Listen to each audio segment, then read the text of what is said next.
Hello, good morning students. Last time हमने error के बारे में डिस्कस किया था। टाइप्स ऑफ एरर रहा था हमारा।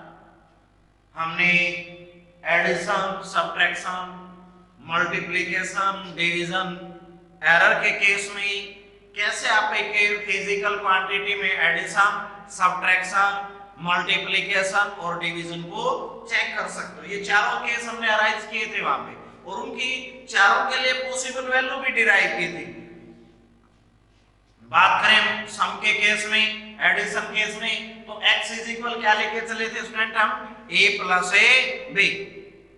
अगर हम a या b किसी एक के अंदर कोई भी चेंज लेके आए, कोई भी परमिसिबल एरर प्रोवाइड करें, तो x के अंदर एरर प्रोड्यूस हुई थी जिसके हमने चार केस डिस्कस किए थे student.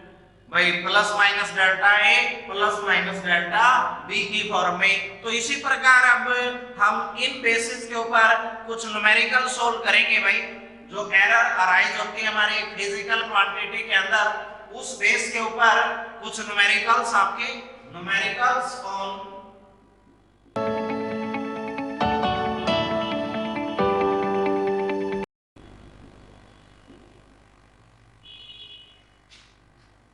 Error.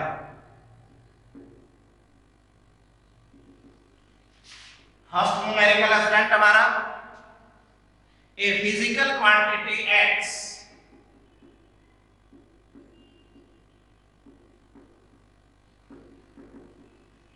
is given as x is equal a square b cube upon 3c d under the root। तीन जो हमारी फिजिकल क्वांटिटी x थी भाई, वो एक रिलेशन में दी गई है, a square b cube c under the root A D. तो यहाँ पे जो ए बी सी डी हमारे कांस्टेंट हैं, वो उनके यूजुअल मीनिंग है कि मेजरमेंट है एरर का, और इनमें परसेंटेज एरर आपको प्रोवाइड की गई है। If percentage error in measurement of A B C and D is, तो ए बी सी डी चारों के लिए आपको एरर प्रोवाइड की गई है भाई 4%, 2%, 3% एंड 1% रिस्पेक्टिवली। इनके अगर हम बात करें A B C D form में, तो ए के लिए परसेंटेज एरर कितने हैं भैया? 2%, बी के लिए ए के लिए 4, बी के लिए 2, सी के लिए 3 और डी के लिए 1। ये गिवन आपका। तो वो कहता है कि x के अंदर कितने परसेंटेज एरर आए। जैसा कि हमने एडिशन, सब्ट्रैक्शन, मल्टीप्लिकेशन और डिवीजन के अंदर ये बात पढ़ी है कि अगर आपकी डिपेंडेंट क्वांटिटी और जो इंडिपेंडेंट क्वांटिटी है, अगर आपकी इंडिपेंडेंट क्वांटिटी में कोई भी चेंज आए, कोई एरर प्रोड्यूस हो जाती है, तो जो डिपेंडेंट क्वांटिटी है आपकी, उसके अंदर भी एरर आएगी। तो अब ए बी सी डी इन सभी में आपको एरर दी गई है 4%, 2%, 3% और 1%। तो हमने यहाँ से इस x के अंदर एरर जो प्रोड्यूस हुई है स्टूडेंट, उसको डिटरमाइन करना है। तो हम कैसे सोल्व करेंगे भाई? परसेंटेज एरर इन x, सॉल्यूशन करो इसका। Percentage error in x is equal भाई क्या दे रखा है स्टूडेंट? देखो a b c के अंदर 2 into percentage error in a 2 into percentage error in a भाई a के लिए जो परसेंटेज एरर है प्लस 3 पाव आगे लेके आएंगे भाई 3 into परसेंटेज एरर इन b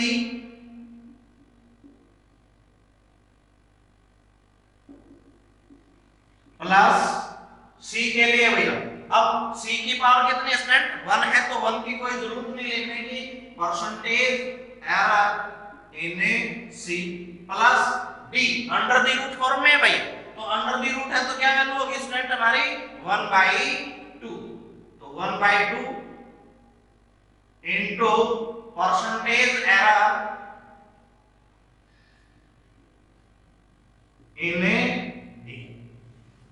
तो फार्मूला बन गया हमारे पास, और आपको ये परसेंटेज एरर भी गिवन है, तो क्या आ जाएगा फ्रेंड 2 इंटू में परसेंटेज एरर इन ए में कितनी आपके 4% plus 3 into percentage error in B by B में कितनी आपकी 2% plus percentage error in C 1 into में कितनी है भाई 3% प्लस 1/2 इंटू में percentage error in D, D में कितनी है भाई 1%। क्या हो जाएगा भाई 2 इंटू में 4 8% प्लस 3 इंटू में 2 6% प्लस 3 इंटू में 1 3% प्लस 1/2 इंटू में 1/2%। तो टोटल क्या हो जाएगा स्टूडेंट हमारा 8 प्लस में 6 14 प्लस में 3 17 प्लस में 8 दैट इज 17.5%।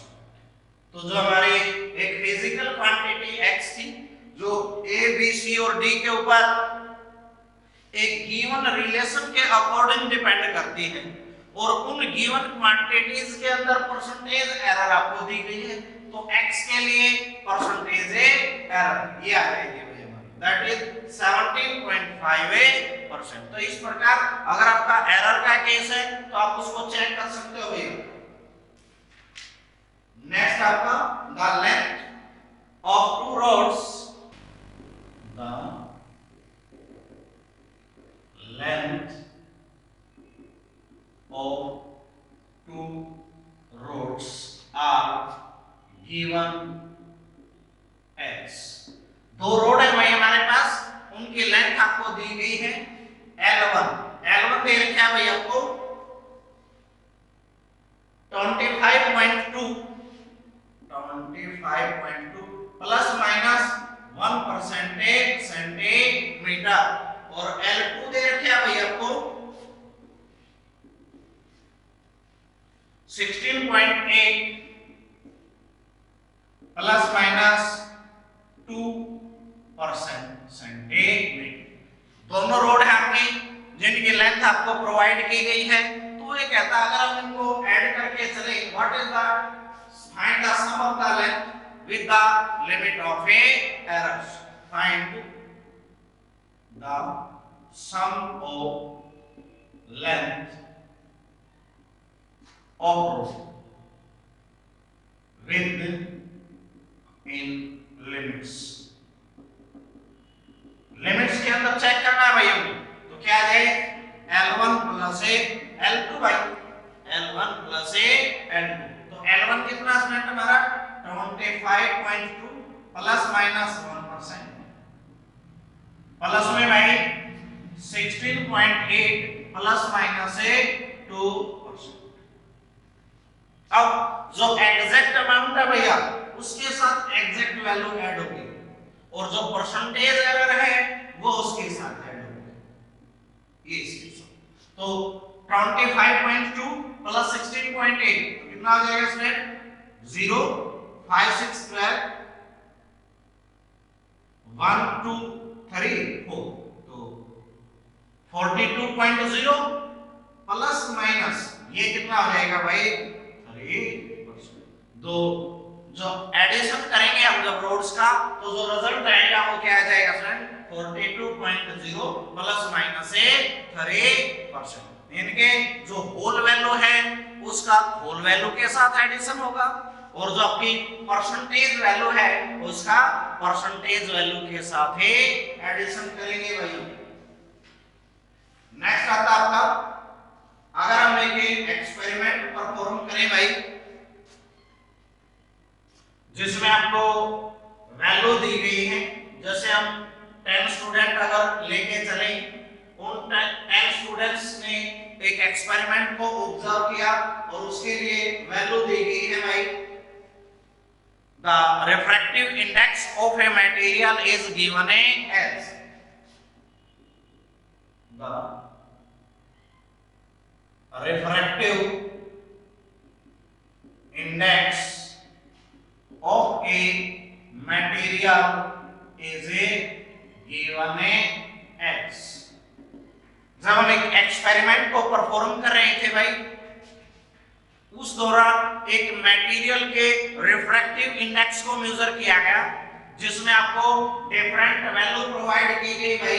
वो वैल्यू है आपकी, अगर हम बात करें a1 अगर मान के चले या μ1 मान ले, μ1 आपके पास 1.54, μ2 है भाई 1.53, μ3 है भाई आपका 1.44, μ4 आपका 1.54, μ5 है भाई आपका 1.56 और μ6 आपके पास 1.46 या 45 स्टूडेंट सॉरी।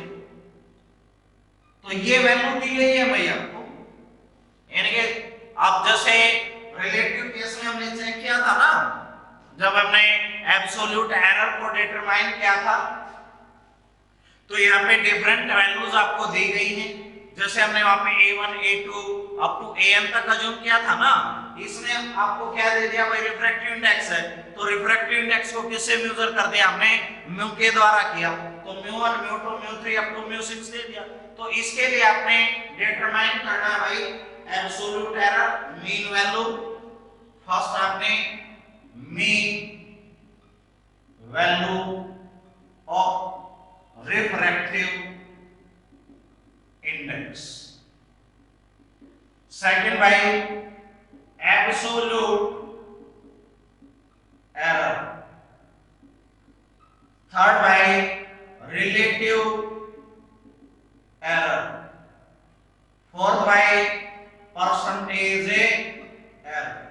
यानी कि आपने मीन वैल्यू निकालनी है, एब्सोल्यूट एरर निकालना है, रिलेटिव एरर निकालना है और एक परसेंटेज एरर निकालनी है स्टूडेंट।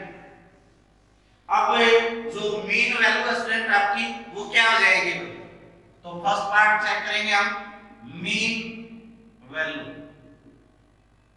म्यू बार इज, तो मीन वैल्यू कैसे निकालते हैं स्टूडेंट, हम सभी का sum divided by their number. तो सभी यानी कि μ1 plus μ2 plus up to by μ6 divided by कितने टाइम्स है भाई, 6 वैल्यूज हैं, तो डिवाइडेड बाय 6 हो जाएगा। तो mu bar is equal μ1 by रखो value 1.54 plus μ2 by 1.53 plus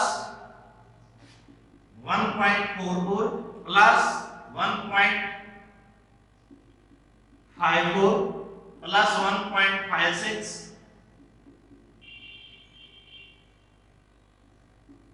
by 6, ये वैल्यूज हो जाएंगी हमारे पास फ्रेंड। तो यहां से भाई अब रिफ्रैक्टिव जो इंडेक्स वैल्यू है उसके लिए मीन वैल्यू चेक करेंगे। तो मीन वैल्यू क्या आ जाएगी स्टूडेंट हमारे यहां से 0.04, सभी का सम करेंगे डिवाइडेड बाय देयर नंबर। तो ये वैल्यू आ जाएगी हमारी 1.51 केस, सॉरी 1.51, ये आ गई हमारी। अब हम यहां से एब्सोल्यूट एरर चाहिए, तो एब्सोल्यूट एरर कैसे डिटरमाइन करते हो स्टूडेंट,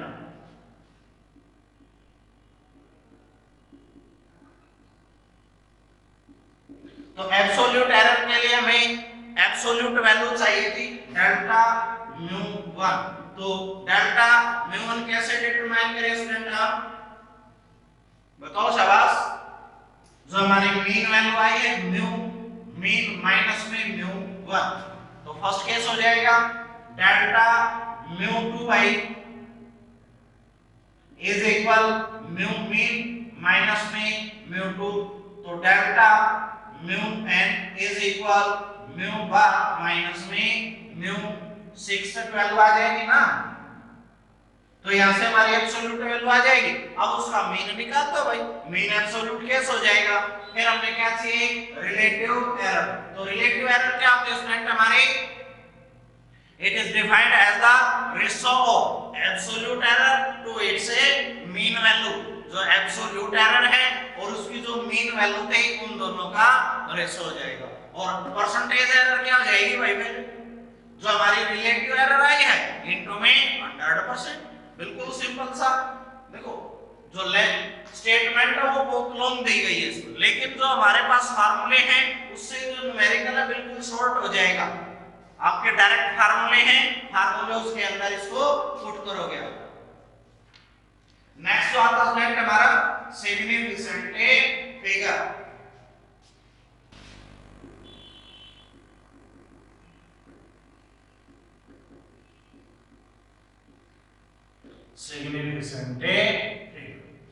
सिग्निफिकेंट फिगर क्या होता है स्टूडेंट, अगर हम एक नंबर लेके चलें, उस नंबर के अंदर जो काउंटेबल डिजिट्स है हमारे, जिनको आप काउंट कर सकते हो, वो क्या कहलाएंगे भाई, सिग्निफिकेंट फिगर कहलाते हैं।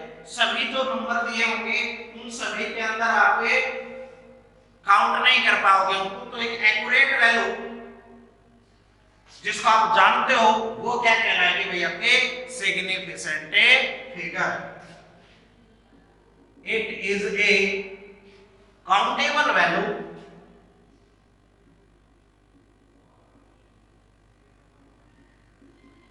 in measurement is known as significant figure। उसको हम क्या नाम देंगे स्टूडेंट, सिग्निफिकेंट फिगर। अगर हम फॉर एग्जांपल हमने एक नंबर लिख दिया स्टूडेंट 4378, तो इसके अंदर जो हमारे सिग्निफिकेंट फिगर हैं वो कितने हैं भाई, 1 2 3 4, that is a 4।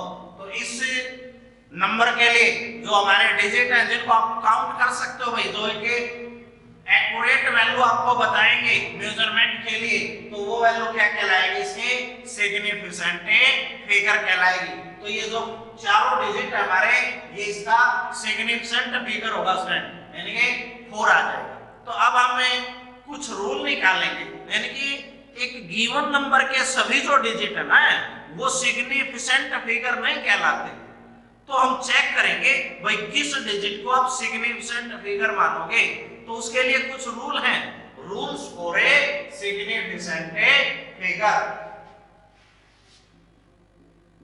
Rules for significant figure. First rule है भाई, all non-zero digits are a significant figure। all non-zero digits are significant figure।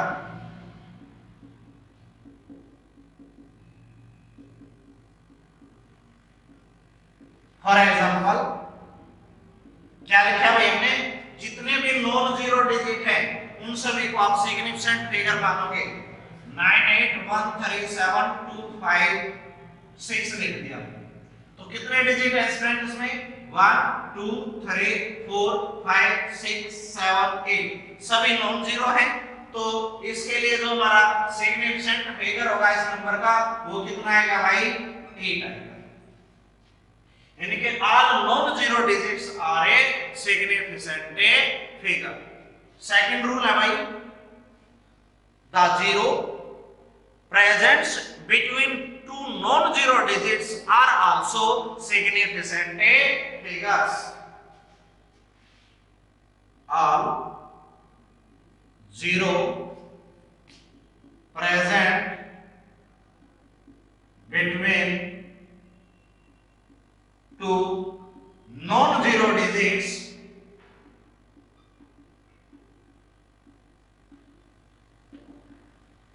are significant figure। For example ये लिख दिया। तो ये जो दोनों जीरो है भाई हमारे, इन नॉन जीरो के बीच में है, तो ये काउंट होंगे आपकी। तो कितना हो जाएगा स्टूडेंट इसका significant figure 1 2 3 4 5, that is this. यानी कि ये जीरो काउंट होंगी भाई।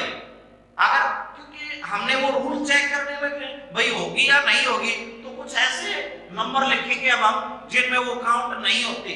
नेक्स्ट रूल है हमारा all zero to the right of the decimal point and to the left of non-zero digit are never significant figure. All zero to the right of decimal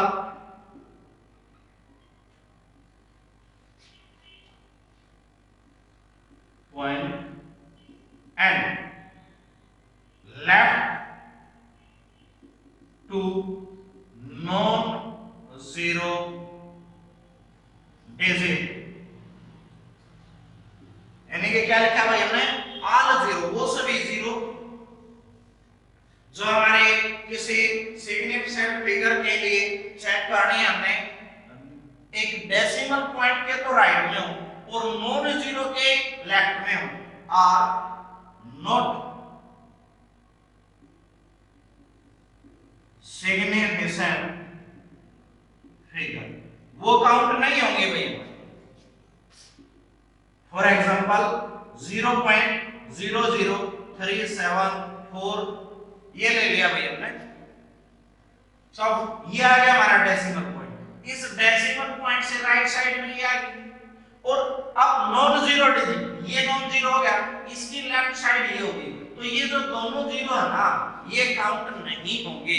means सीधी आपका एक number less than 1 है, less than 1 है, तो जो हमारे decimal point के साथ की जीरो है वो काउंटेड नहीं होती। तो इसके लिए सिग्निफिकेंट फिगर कितना होगा स्टूडेंट 1 2 3 दिस, ये इसके लिए हमारा सिग्निफिकेंट फिगर आ जाएगा।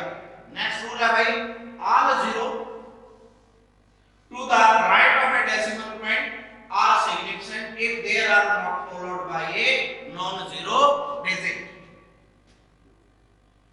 All zeros to the right of a decimal point are significant figure if there is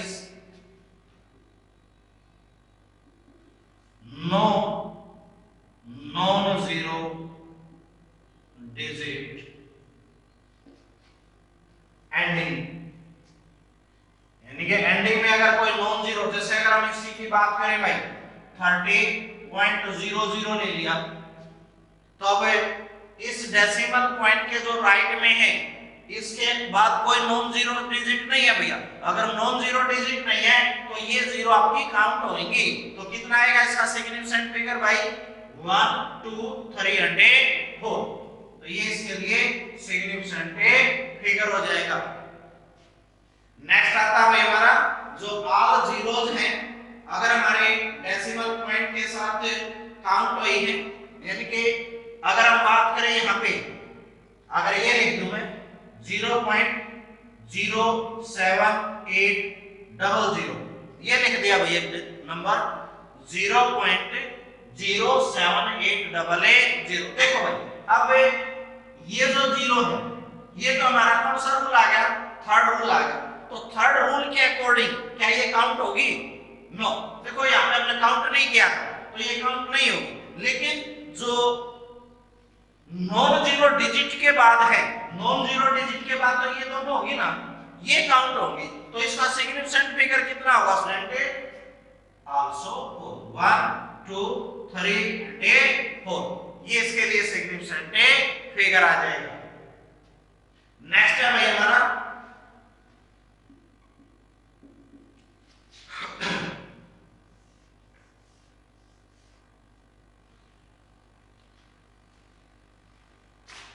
the zero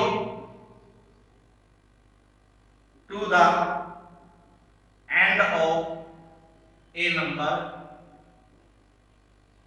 without decimal point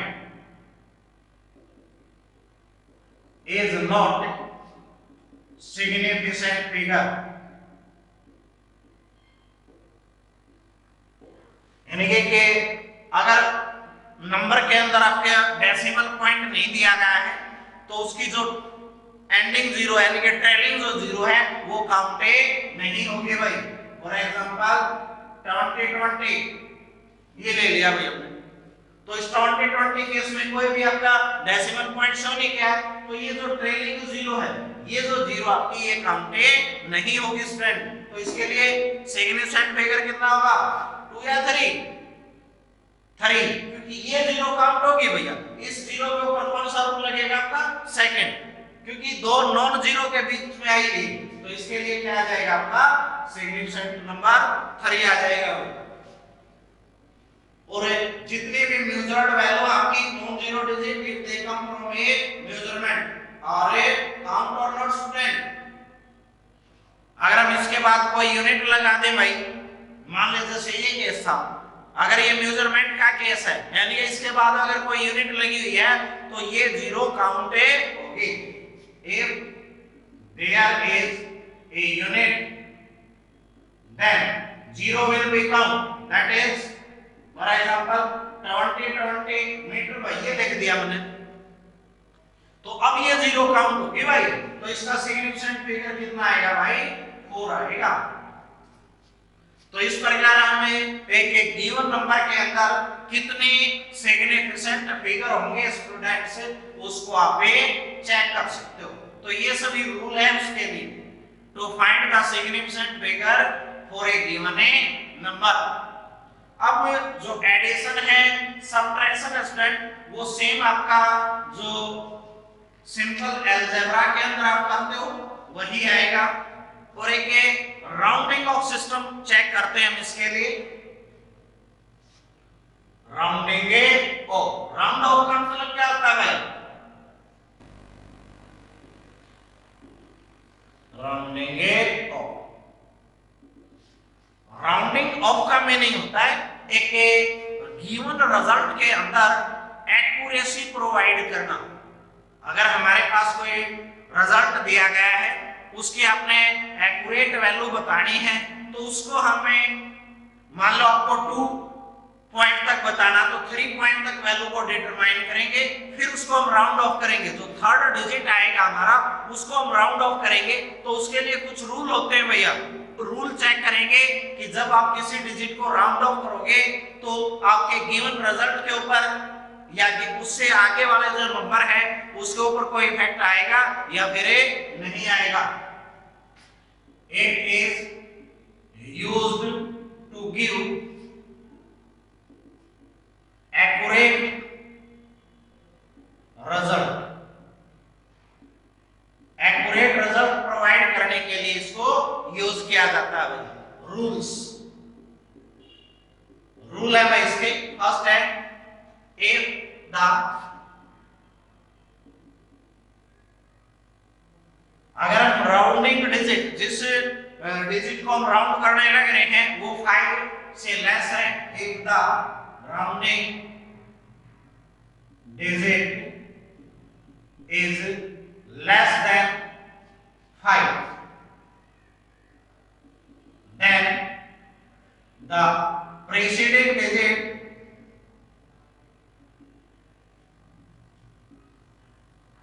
remains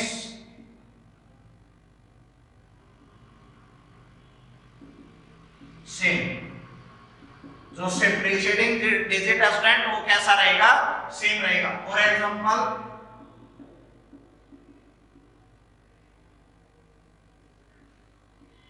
ये ले लिया, ये आप क्यों करो, यहां तक ले लिया, हमने इस डिजिट को राउंड ऑफ करना है, ये डिजिट हमारा लेस देन 5 है, 3 है, तो जब इसको राउंड ऑफ करोगे आप तो जो नेक्स्ट डिजिट है इसका उसके ऊपर कोई इफेक्ट नहीं आएगा, यानी कि आंसर क्या आएगा भाई आपका 4.897। जो 7 था इसके ऊपर कोई इफेक्ट नहीं आएगा फ्रेंड हमारा, जब ये लेस देन 5 है 4.897 ये आंसर हो जाएगा। और यदि वो ग्रेटर देन 5 हो तो भाई if it is a greater than 5, जब ग्रेटर देन 5 है तो जो नेक्स्ट डिजिट है ना वो एक इंक्रीज कर जाएगा भाई।